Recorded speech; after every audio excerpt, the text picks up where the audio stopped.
peeps, hope you're doing okay. And I must stop singing. I think it's Midsummer Night's Dream by... Anyway, one of those, some symphony going around my head. I've been humming it away all morning. Before I read you a couple of poems, today's poems, I am going to tell you a story, a bit of a story anyway.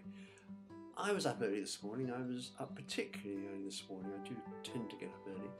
But I stuck my head out the window to listen to the dawn chorus, and when I first stuck my head out the window, it was probably 4:30 actually.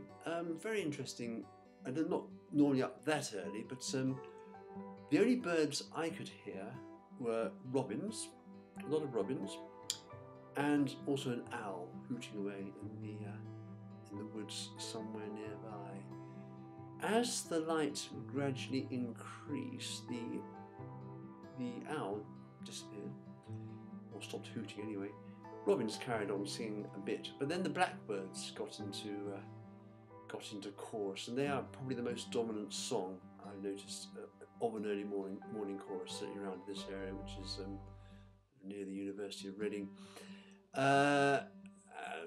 Lovely song. I think the blackbird song is probably the most evocative song, the most English song I would say of any bird in England, more so than the robin. And then we had a few great tits chirping in as the light really got going. As the light got going, the blackbirds die away, or at least their song does, and then we're into the morning. And so, just thought you'd like to know that.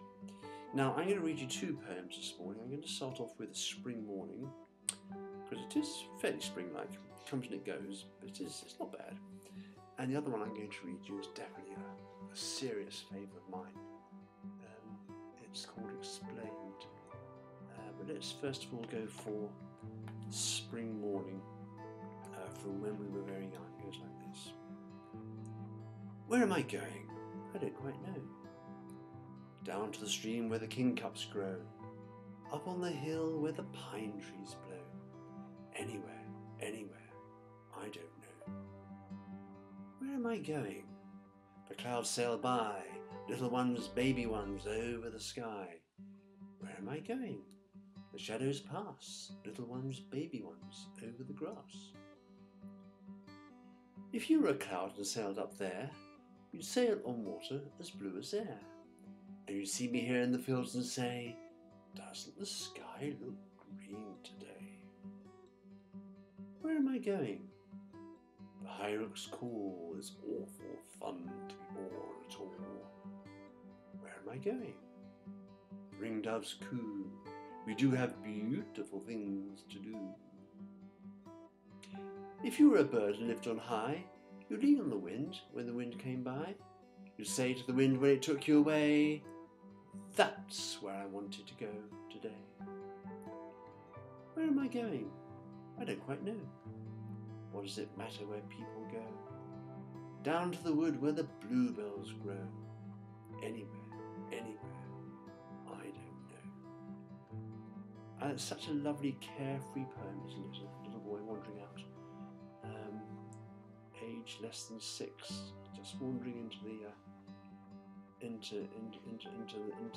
woodland, just completely carefree. And let me show you the pictures. Wonderful illustrations by Shephard. You see those? Yeah, there we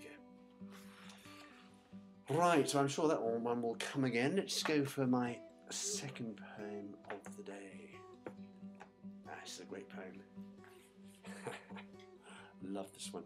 This is Explained, and let me show you you actually need to see the pictures, the illustrations in some of the poems, and this one in particular. The illustrations by Shephard, because they complement the poems, but in fact in this particular one there's a part you can't understand unless you do see the illustration, and I'll show you that in due course. But in the meantime, let me show you. This is my original book I had when I was very, very young, and then I did what people shouldn't do. Certainly big people and even little people, is colouring in books. Very naughty. But they're up there you see Elizabeth Ann going on a jog, and they're down this side you'll see the Lord High Doodlem. But come on to that in a moment. All will be explained, which is the name of the poem. And this is from Now We Are Six. Great poem, this. Elizabeth Ann said to her Nan, "Please will you tell me how God began? Somebody must have made him, so who could it be? 'Cause I want to know." And Nurse said, "Well." And Anne said, "Well, I know you know, and I wish you'd tell." And Nurse took pins from her mouth and said, "Now then, darling, it's time for bed." Elizabeth Ann had a wonderful plan. She would run round the world till she found a man who knew exactly how God began. She got up early, she dressed and ran, trying to find an important man. She ran to London and knocked at the door of the Lord High Doodlem's coachman 4. "Please, sir, if there's anyone in, however and ever did God begin?" The Lord High Doodlem lay in bed, but out of the window large and red came the Lord High Coachman's face instead. And the Lord High Coachman laughed and said, "Well, what put that in your quaint little head?" Elizabeth Ann went home again and took from the ottoman Jennifer Jane. Now, this is where you need to see the illustration I'm going to show you now. And by this finger here, you'll see that's Jennifer Jane. Jennifer Jane's a doll.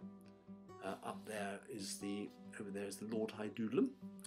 No, sorry, that's the coachman, isn't it? That's the coachman leaning out of the window, large and red.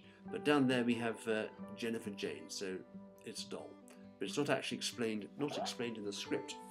But as I say, when you get the books, it's quite obvious. So Elizabeth Ann went home again and took from the ottoman Jennifer Jane. An ottoman, by the way, you need to know that too. That's a couch with a lid on, where you put toys and things. You know, that sort of thing. Just generally used for toys. Definitely in Christopher Robin's world. So third time. Elizabeth Ann went home again and took from the ottoman Jennifer Jane. "Jennifer Jane," said Elizabeth Ann, "tell me at once how God began." And Jane, who didn't much care for speaking, doll, replied in her usual way by squeaking. What did it mean? Well, to be quite candid, I don't know, but Elizabeth Ann did. Elizabeth Ann said softly, "Oh, thank you, Jennifer. Now I know." Isn't that a good poem? It's deep. It's really deep. So great poems. So there we go. That's your little whatever for the day, and I hope you enjoyed it. Hope you enjoy the poems as much as I do, and see you next time. Hopefully tomorrow. Bye for now.